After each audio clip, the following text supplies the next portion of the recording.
తెలంగాణలో ప్రభుత్వ పాఠశాలలపై భారీగా ఖర్చు చేస్తున్నా విద్యార్థులకు కలుగుతున్న ప్రయోజనం అంతంత మాత్రమేనని తెలంగాణ విద్యా కమిషన్ తెలిపింది. ప్రభుత్వ పాఠశాలల్లో నాణ్యమైన విద్యగానే ఉందని స్పష్టం చేసింది. నాణ్యమైన విద్య అందించాలంటే ప్రస్తుతమున్న పాఠశాల వ్యవస్థను సమూలంగా మార్చాలని తెలంగాణ ప్రభుత్వానికి సూచించింది. దీనికోసం నర్సరీ నుంచి ఇంటర్ వరకు తెలంగాణ పబ్లిక్ స్కూల్స్, పూర్వ ప్రాథమిక తరగతుల కోసం నర్సరీ నుంచి 2వ తరగతి వరకు తెలంగాణ ఫౌండేషనల్ స్కూల్స్ ఏర్పాటు చేయాలని సూచించింది.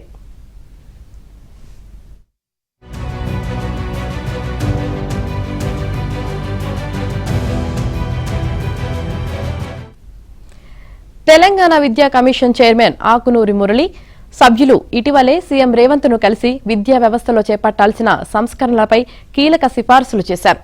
ప్రాథమిక పాఠశాలలో నాణ్యత దారుణంగా ఉండటంతో దీని ప్రభావం మాధ్యమిక, ఉన్నత, ఇంటర్మీడియట్ విద్యపైన పడుతుందని విద్యా కమిషన్ తెలిపింది.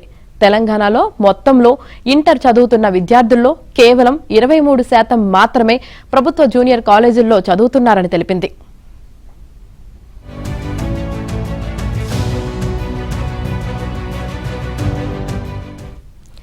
తెలంగాణ వ్యాప్తంగా మొత్తం 18,259 ప్రభుత్వ ప్రాథమిక పాఠశాలలుండగా 13,930 పాఠశాలలో విద్యార్థుల సంఖ్య 50 లోపు ఉంది.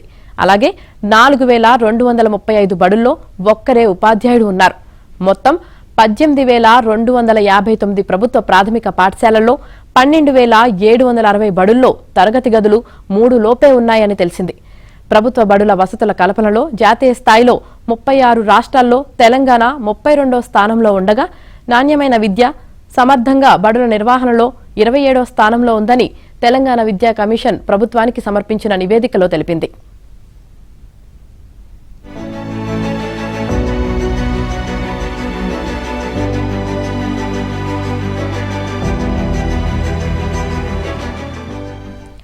డ్రాపౌట్ల సంఖ్య అరికట్టేందుకు ప్రభుత్వ బడులకు ప్రత్యేకంగా మినీ బస్సులు నడపాలని, దీంతో విద్యార్థులు ఉత్సాహంగా పాఠశాలకు వెళ్తారని కమిషన్ సూచించింది.